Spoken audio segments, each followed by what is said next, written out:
Hello, my name is Peter Bellini. I'm the CEO of Connect Secure, and I'm here today with Chris Blunt, CEO of Blunt Security, which is a leading cybersecurity consultancy in the United Kingdom.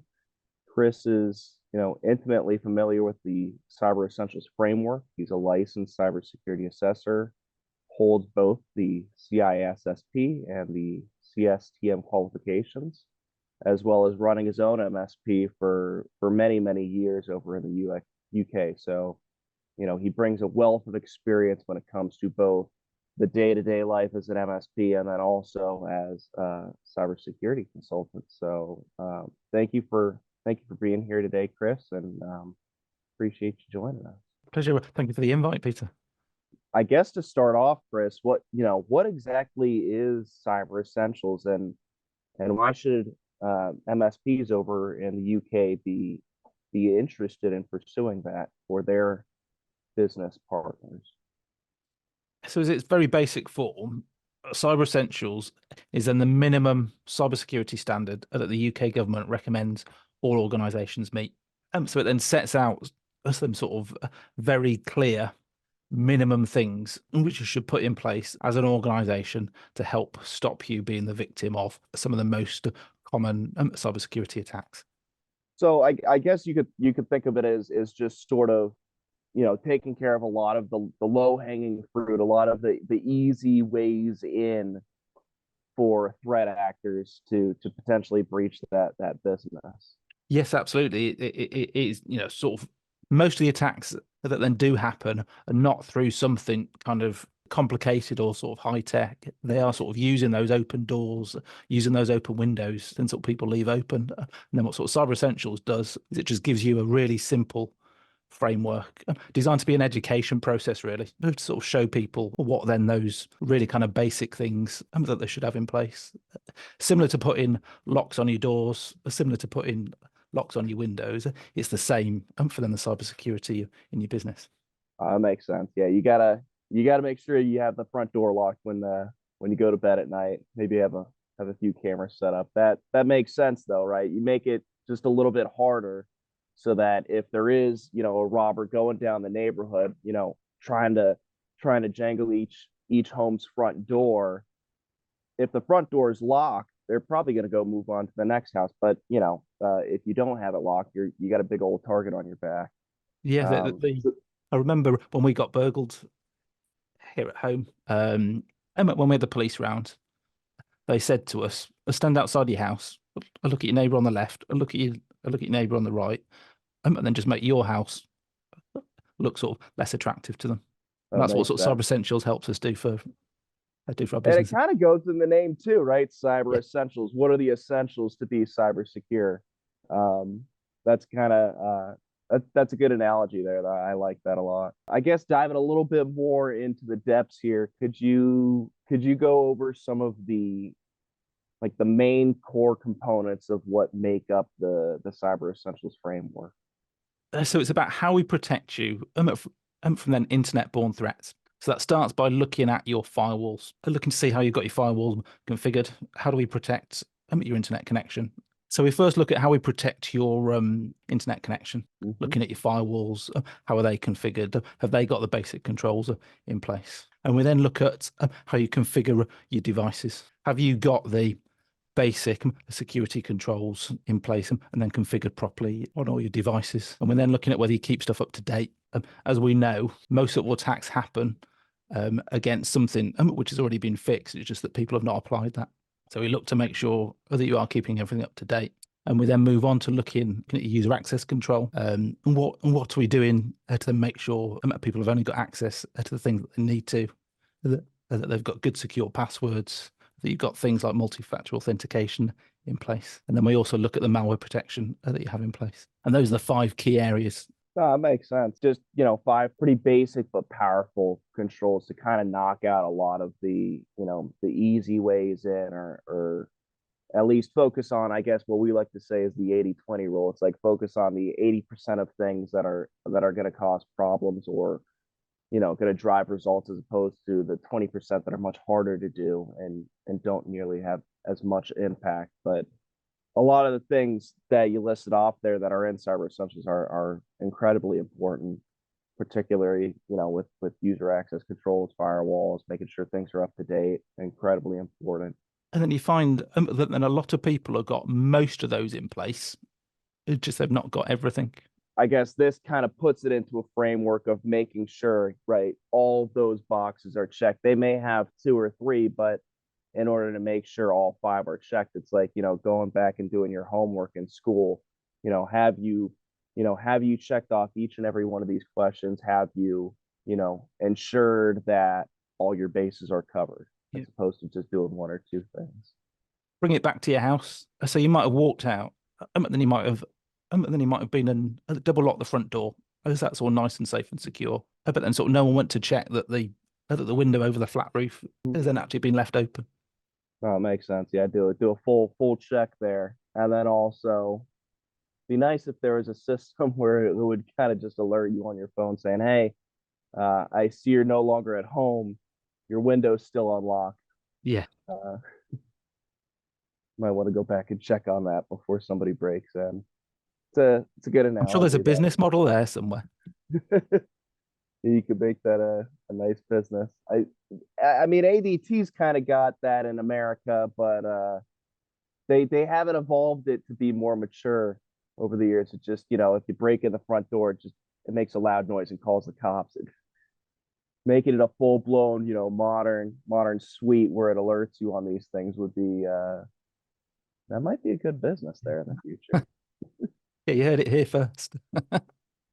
So I guess, so from your experience, what are some of the common misconceptions or common mistakes MSPs fall into when they're going about their cyber essentials assessments?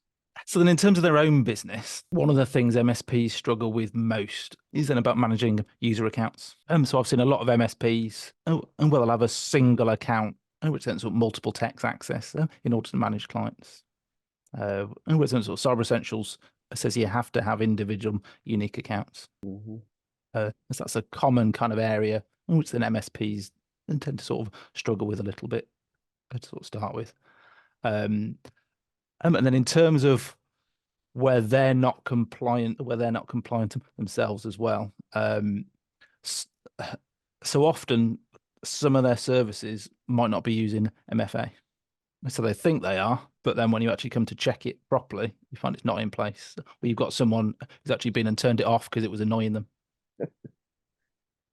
That sounds about right. And both of those kind of fall within the realm of, I just want to get the job done, and I want to get it done as fast as possible without as, to minimize headaches, right? Just focus on the business and getting things done as soon as possible, as opposed to being secure, right? So, user access controls, like you said, it's give everybody admin rights. You don't have to think about it. You don't have to answer any tickets on, oh, this guy needs admin rights. And then also with MFA, right? It's like they don't want to take the time out of their day, or a lot of times business owners don't want to take the time out of their day to just check their phone.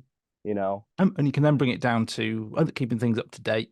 So it's on the face of it, people will tell you, yes, everything is all up to date. And my experience is, and when we run the vulnerability scans, that's when you find a little bit of software which you forgot you had installed, not been updated. Maybe the drivers.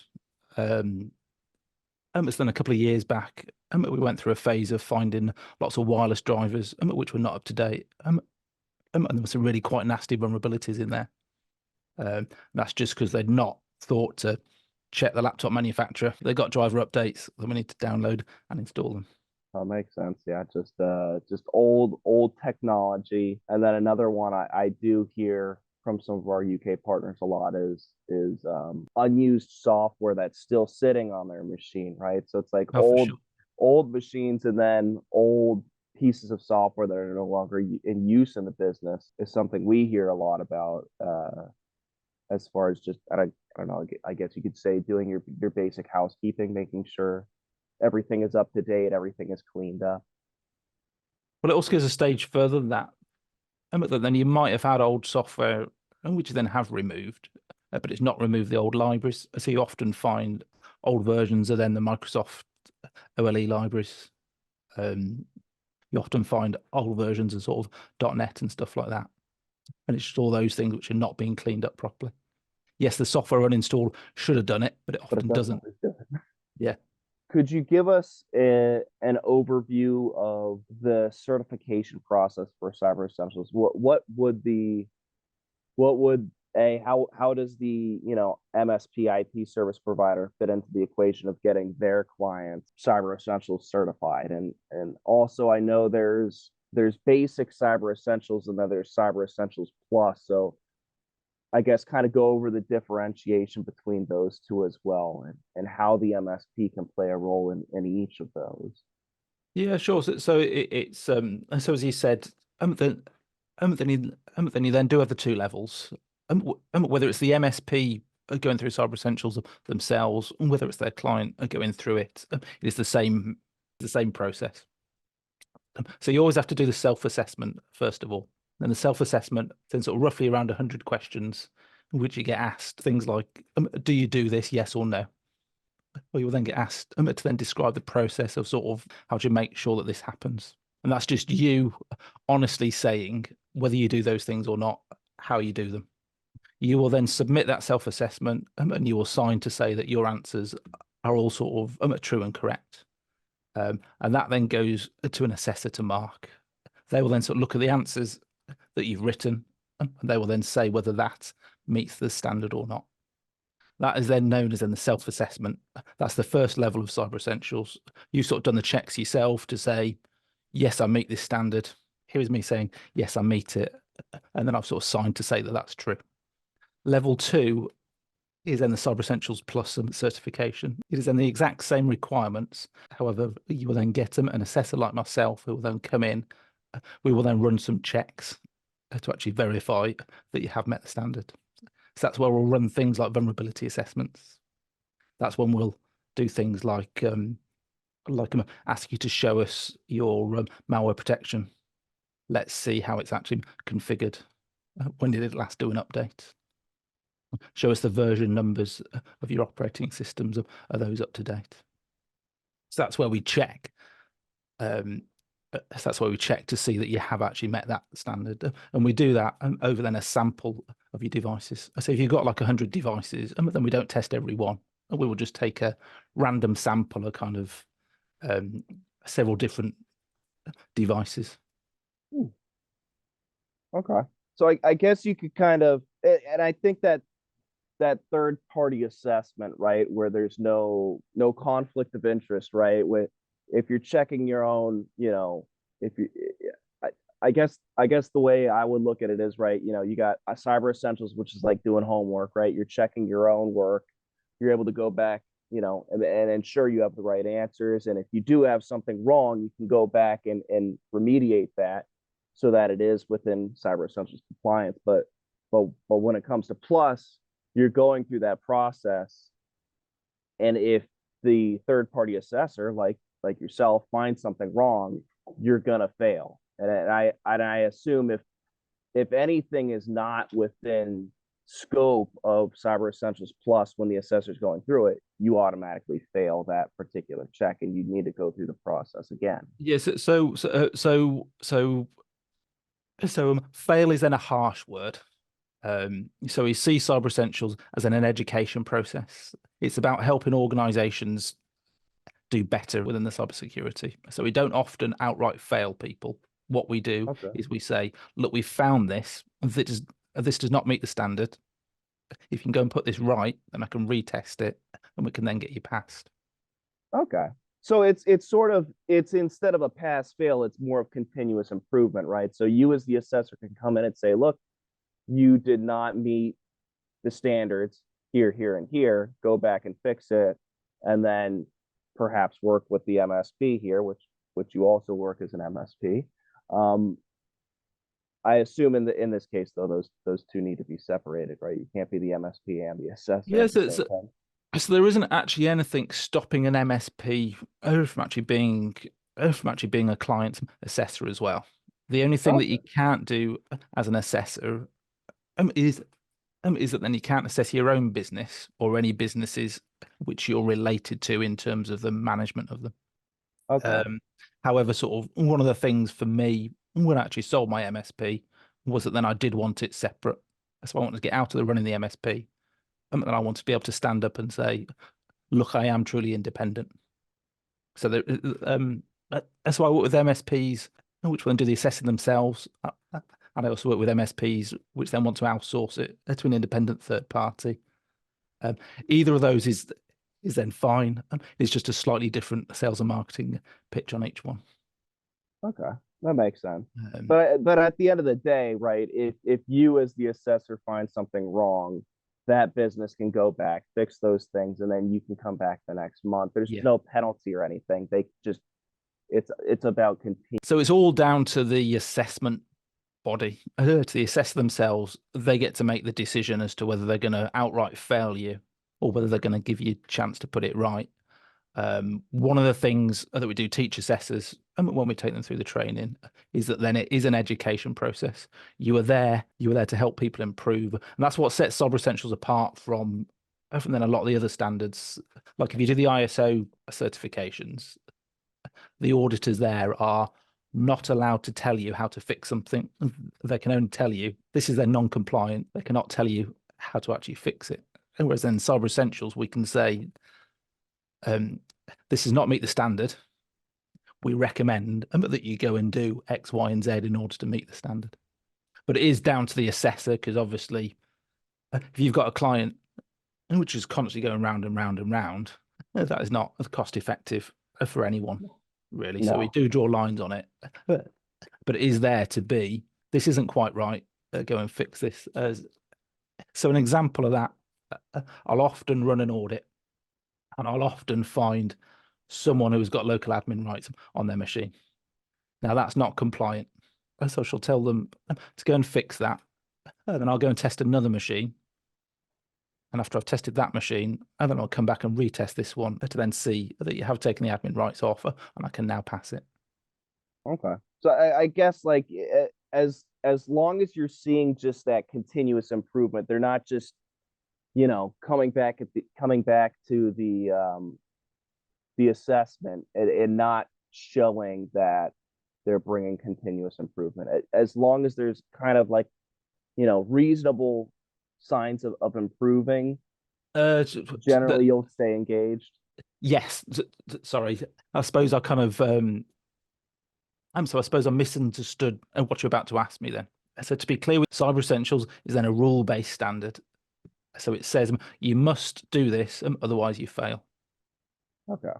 So we have to see someone has actually met that standard. But if we test you and you don't meet it, you can go away and fix it and then come back and show us again. So as long as I can see that you are putting effort in to fix it and not just going round and round in circles, then I will give you a chance to fix it. No, that makes sense. That makes sense. I think we've kind of got into the details of assessing there, Yeah. which is probably not that relevant for sort of some of the people watching this. And they just want to understand the overall process, I guess, don't they? Yeah, that makes sense. Yeah, we'll keep it high level. I mean, if you Um, find people want to understand more about assessing, we can certainly do another session where we kind of explain that okay. stuff as well. Yeah, I'm no, sure. I guess I was just sort of, I don't know, naturally kind of going down that rabbit hole a Yeah. little bit. Just, it is interesting. I personally, I know a little bit about Cyber Essentials, but obviously I'm not an expert there, so it is kind of interesting to kind of learn a little bit of how it's similar to, I mean, what's popular here in the U.S. is SOC 2, and Yeah. how it's similar, how it's different.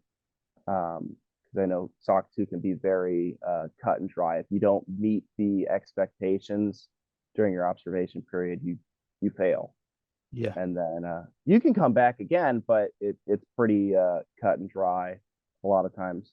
But I guess yeah, let's just jump back into the high level stuff. Um, can you discuss some of the immediate benefits an MSP might see after becoming Cyber Essentials certified? So for me, when we take MSPs through sort of Cyber Essentials, suddenly they start to understand why it's important they understand them. They understand the difference it makes. They can then talk more informed to their clients about it. And actually, Cyber Essentials helps them have better conversations with their clients about the things that they need to do in order to meet the standard, which is normally the stuff which the MSP wants them to put in place anyway. Mm-hmm. This is a Right. reason why we need to update this piece of software. This is a reason why this piece of hardware needs to be replaced. So I actually know an MSP which then went and mandated all of their clients had to get Cyber Essentials, and they had a cut-off date. And if their clients were then not going to adopt Cyber Essentials by the cut-off date, they were going to drop them as a client.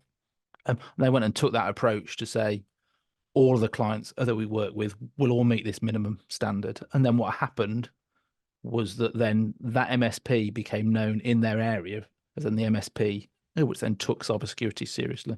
So if there are new clients who sort of really cared about their cybersecurity, that was the MSP which they went to because they got a reputation for it. So I guess you could say they definitely got a financial benefit. They were incentivized by getting Cyber Essentials Plus by having, right, having a little bit of a badge. I guess one thing I always my colleague Ryan always likes to say is, if you're going to go to the gym, right, if you're into working out and you want to go to the gym, you want to go to a trainer, you want to go to somebody who obviously goes to the gym a lot, right? They've got a good physique, right? Yeah. Cyber Essentials essentially shows like, look, I'm certified that I have a good security posture. So there's definitely a financial benefit here to becoming Cyber Essentials certified. Yeah, sort of how much access then sort of MSPs got to clients' information and sort of systems now. There is then so much kind of value for what MSPs can actually access within their clients. Clients which are even half switched on will be thinking, how do I know that my MSP is then actually doing the right things in terms of sort of cybersecurity? Cyber Essentials is then a great way to start showing that. And it's a good story for them to share with their clients then as well. This is the journey which then we went on. This is why we see it as important. This is the journey which we want to take you on. Mm-hmm. And you then add in value into your client then as well, aren't you? Yeah, absolutely. Being there as a partner. Yeah. So what role does Connect Secure help play for MSPs meeting Cyber Essentials requirements? So I mentioned earlier, one of the issues people find, certainly when they go for Cyber Essentials Plus, is they find all of this software, which is then sort of not up to date, stuff that they're not patched, which they didn't know about, software which they're not using anymore. One of the things Connect Secure does is it's got that really clear and easy vulnerability dashboard. Hey, this is all the stuff which you need to fix. And you can see on that front, so they know if I've not updated this, then I'm not meeting the Cyber Essentials requirement to say apply all high and critical security updates within 14 days. It also helps them find devices on the network which they didn't know about, which again, when it comes to Cyber Essentials, if you don't know a device is there, how do you know it's up to date? How do you know it's got all the rest of the controls applied to it? Can't protect what you don't know. And then also, if you still Flash player running on a computer, Yeah. which is actually pretty common. Yeah. It's amazing just how common that is. And if you think about how old sort of Flash is and stuff now as well, it's crazy. Could you share a success story where Cyber Essentials significantly impacted an MSP's operations? Yes. So I mentioned earlier sort of about the MSP, which then said that all of their clients now need to get Cyber Essentials. That sort of changed them from being just another IT company into then a company which then focuses on then the security side of things. So that sort of changed their whole model, changed their whole focus, and made it much easier to get new clients because they had something to lead with. This is what makes us different. We practice what we preach, right? Yeah. What I also find now, now that I don't run an MSP, when I go into clients and I tell them the things which are at risk for them, it makes it much easier for them to understand why they do need to go and buy that new piece of kit, or they need to go and buy that new service offer than their MSP. And you'll find there's then MSPs now which are using that process in order to help educate their clients on why they need to spend the money then and then this area. They can kind of clearly demonstrate this does not meet cyber essentials. This is what the government says you should be doing. So we need to upgrade that old server or that old piece of software. Or we need to buy this cloud service because it's got multi-factor authentication on it, as opposed to this one, which then doesn't. You know, when the MSP goes through the cyber essentials certification process, right? They're going to go through, you know, a process of self-improvement. Does that show any kind of material impact when they then in turn deliver their service to their end clients? So I guess I would find it a bit kind of hypocritical for any MSP which is helping their clients to get cyber essentials who's not been through that process themselves. When they do go through that process, then they understand more about it, and they understand the things which need to be done. They can then relate to it, then on a customer side of things as well. When they're asking customers to sort of change the way they work a little bit, they can understand why. They can then tell the stories of sort of how that affected them and what the challenges were at first, but then how it's then benefited them since. So, Chris, are any industry segments requiring cyber essentials right now? Yes, so actually, if you do work for the government, most of the government departments are now supposed to ask you for cyber essentials. Certainly, if you do work for the MOD, they require you to get cyber essentials and normally cyber essentials plus. Similarly, working with the NHS, they're often asking organisations to then get cyber essentials. I then worked within a number of clients who have got contracts to supply even sort of stuff like sheet steel into then the MOD, and they've been told that they'll lose their contract if they don't get cyber essentials. We're finding that it's becoming more and more mandated now, especially if you watch the news, and then you see lots of the kind of breaches which have been happening. They're all happening down in the supply chain, and then a great way to sort of start with making sure your supply chain has then the basics in place. Coming back to what we said at the start, let's check that they've got cyber essentials first of all. That is like that minimum standard.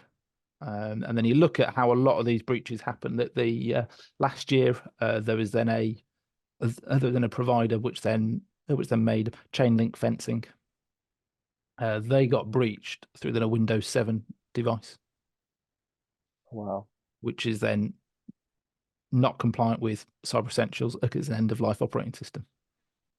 It's pretty old school, but that makes sense, right? It as long as if you're making sure a lot of these cyber essentials are taken care of, right? Particularly when you're talking, you know, making sure user access controls are locked down and software and devices are up to date, you do knock out a lot of those, you know, supply chain attacks that could propagate their way up to the government through, you know, their IT service provider. Yeah, So, and if you go to any of the kind of major kind of cybersecurity events at the moment, they're all talking about the supply chain threat. I know in the US particular, if you do store defense contractor data or defense data, you know, you have to be FedRAMP compliant, right? You can't store government data without that kind of compliancy. So the UK seems to you know, have similar standards in place, right? Where it's like if you're even working with the government, it sounds like not even just storing the data, but if you're even working with the government in any capacity, you need to be cyber essentials compliant. So yeah, because you look at it in terms of people you work with, then you sort of trust a lot of the stuff coming from them. So if they send you an email with an invoice, then you sort of trust that, even if they're just supplying you sheet steel. It's a fairly low tech thing in terms of shipping a piece of steel. yeah. But But if I you're guess, going to, like you said, it's like if the sheet steel company is sending you an invoice, right? You want to make sure that they've at least the sheet steel company in particular, right? That, you know, they've done their security awareness training piece, you know, things like that. so that you knock out a lot of the the fishes, Yeah. if you Yeah. will. Yes, absolutely. Yeah. Um, As I was talking to one of my clients last week, they've been told by one of the industries that they worked in that they needed to get Cyber Essentials Plus, and they spent kind of 3 months um, getting things up to date. They're a fairly low tech industry, not very IT literate, shall we say?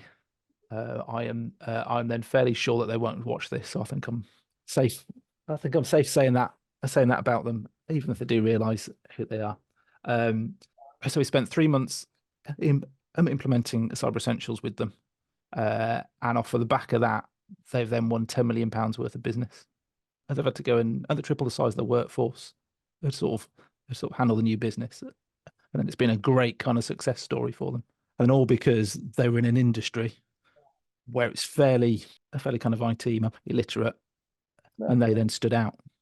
yeah, it gives them a differentiation so that they can, maybe they could even, they can charge a higher price to their clients because look, we're Cyber Essentials certified, and we care about security. So not only are you going to get a good product, but you're also going to, be dealing with a safe business as well. Yeah. Um, Now and imagine as an MSP, if you can help your clients do that in their industry, what is that going to do for your relationship with your client? yeah, yeah, well, You you're going to become be that trusted inseparable. partner, don't you? Yeah. Yeah. You've really made that stickiness, and like you said, your trusted partner. Exactly. So when you're going down the Cyber Essentials path, are there any similar frameworks? Are there any cross mappings with, take for instance, ISO 27001? Yes, yes, absolutely. So first off, Cyber Essentials stands apart from most of the other certifications, and in that then Cyber Essentials is then rule based as opposed to risk based. Cyber Essentials says you must do this, otherwise you are not compliant. Most of the other standards say you need to do a risk assessment to then decide whether you do this or not. But as we heard earlier, Cyber Essentials is about those basic technical controls which you then put in place. All of the other information, the security standards, have all got requirements for having basic technical controls in place, but they give you very little guidance about sort of what they should be. Mm-hmm. So Cyber Essentials is a really great starting point, starts you on that information security journey, lets you put those basic controls in place so that then when you come and do ISO 27001, when you look at Annex A, you can go and tick off a load of the points already because you've done Cyber Essentials, and that's helped you put a lot of those controls in place without having to think about how do I do this? Do I need to do a risk assessment to decide whether to implement this or not? Cyber Essentials says these are the minimum controls, so let's go and implement them. And then in our ISO, and we can then say that we've done these because they are the bare minimum that we need to put in place. We've then built on those. It's not only, I guess, diagnosing, but it also is kind of forcing the treatment as well, as opposed to just, sort of giving guidelines, right? Yeah. It's forcing that compliance, which is a good starting point, right? Because when you're talking the essentials, right, the Cyber Essentials, you want to make sure you have your basics covered. Yeah. And I guess it kind of, it kind of goes into the name, which, the more we talk, the more I realize it's like, it's a really good name. It Yeah. describes exactly what it is. And it is then about making sure that then all of those things are implemented as well. So often within sort of most of these standards, then you get them, but then you need to implement so much of them. Mm-hmm. And within sort of Cyber Essentials is, no, you need to do everything. Everything in here is then the bare minimum. So for an MSP just starting out with Cyber Essentials, what are some of the first steps they should take? So the actual first step is then to read the standard. So you can get that available free of charge off of then the National Cybersecurity Centre website. It's a fairly simple standard to then read. It is about 8 pages long, and that tells you everything which you need to do. It has been written, designed for the end user to use, so it's not overly technical. And then an MSP should find that really easy to read and say, yes, okay, I know I need to go and do that. They might not agree with 1 or 2 points. That's then a different conversation for them. However, then the standard sets out sort of exactly what they need to do. They can then do a bit of a gap analysis. What do we do at the moment? And what do we not do? And what do we need to fix? You can actually go and download the self-assessment question set, all for free as well. So you can then work through the question set afterwards, just to make sure that you then have covered off everything well. If you feel comfortable with that, go and do the self-assessment. If you don't feel comfortable, reach out to your trusted cyber consultant, and then get them to help you with it. And then for MSPs, I'll then urge them all to then also go through Cyber Essentials Plus. They should really be getting some third-party independent audit just to check that they have met that standard, because they want to be showing that to their clients as well. But the very first step, go and get the standard. Every single MSP should be aware of that standard. They should be reading it so they know that they meet it, and then they should be able to talk to their clients about it. Oh, that makes sense. You got to read it and understand it to start down that path. So when they're starting out on that path of cyber essentials, what are some of the common hurdles that a lot of the MSPs you work with face when they're starting down that path of cyber essentials, and how do they typically overcome them? So I guess their biggest hurdle comes around the use of shared accounts. And that's the thing I see sort of MSPs using the shared accounts. They have to rethink how they actually manage some of their accounts. They have to rethink the permissions which they give a lot of their staff. Do they actually all need admin rights? But then generally MSPs will then find it fairly straightforward. If they're in the IT industry, they should know how most of that stuff works. And they should then know solutions for that. Sometimes their admin is maybe not the best. Maybe that's why we went into IT in the first place, because we don't like doing admin work. But in terms of getting a list of all your devices, getting a list of all your software, there's a few admin tasks there which they need to do, because we have to list all of our devices as part of Cyber Essentials. But it's nothing challenging. So once you get Cyber Essentials certified, what ongoing actions do the MSPs need to take to maintain that status? So the first thing I'd say is just live it. So it's an annual certification, as they have to recertify every year.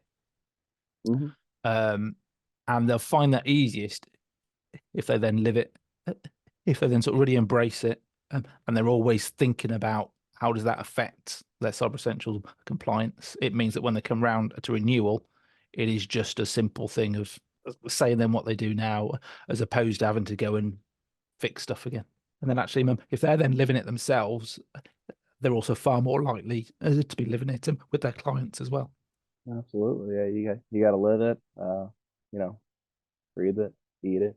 Eat your own dog food, I guess, is a phrase we always say around here. Yes. For the MSPs that have already achieved and maintained Cyber Essentials certification, what are some of their next steps to kind of further qualify themselves, further enhance their cybersecurity strategy and posture? So as an MSP, if they want to take information security further, they should then start looking at one of the information security management systems. Something like IASME Cyber Assurance, something like ISO 27001. That's then a framework which is more than just the technical controls. That is then about the policies. That is then about the procedures. That's then about the running of their organization. How do they make sure that they are doing the right things then? That does go to a whole new level there, though. And it is then a lot more involved for them. But they've already taken the right steps by going through Cyber Essentials, and they'll find it easier to start that next journey. The other thing which then MSPs should also consider is that then if they're providing advice to their clients about Cyber Essentials and then about cybersecurity, then we've also got something called Cyber Advisor here in the UK, which is a which is a government assurance standard, whether the MSP is then able to then get a government badge to say that they are competent to advise businesses about cybersecurity and about cyber essentials. So if they're going out there providing cybersecurity advice and guidance, they should absolutely look at something called Cyber Advisor as well. That will really help with their sort of sales and marketing side, when they can put a government crest then on their paperwork. We all like a good badge, don't we?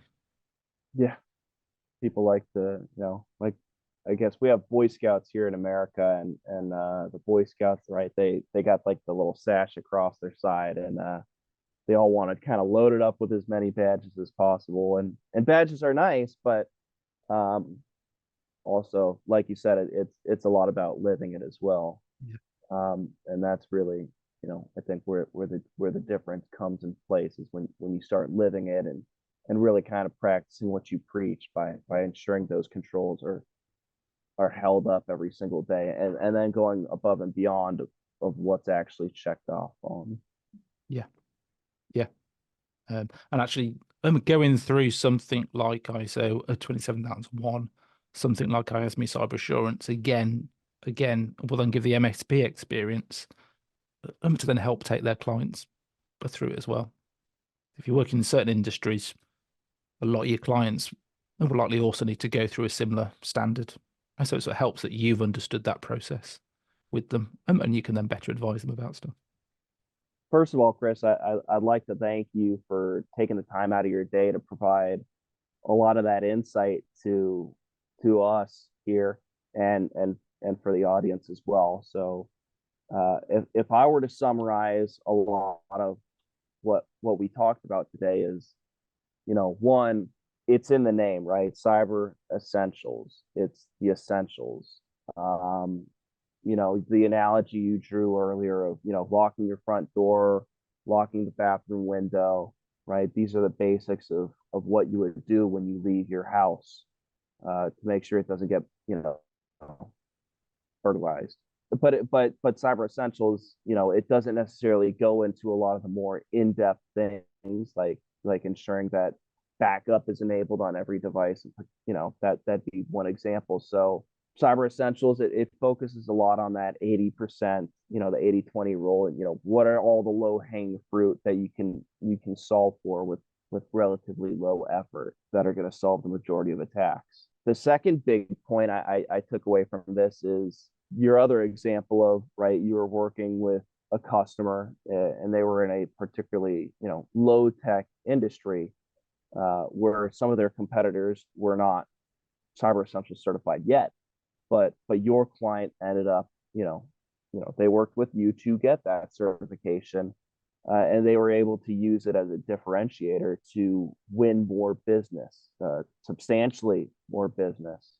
So I think having that badge there, it certainly instills more trust and in all industries, but also particularly in the low tech ones, right? It really acts as a huge differentiator for businesses to get more revenue, to charge a higher price as well, and to foster that trust as a trusted partners.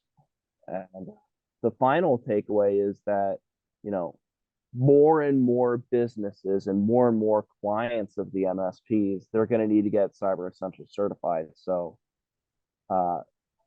getting proactive about that and leading the charge is going to be good for the health of the cyber health of the world, but also B, it's going to be pretty fruitful when you look at it from a revenue windfall. Those are the big takeaways I had, and we certainly appreciate your expertise and your time. So thank you for taking the time out of your day to kind of to educate us on Cyber Essentials, Chris. It has been an absolute pleasure, Peter. Thank you for the invite.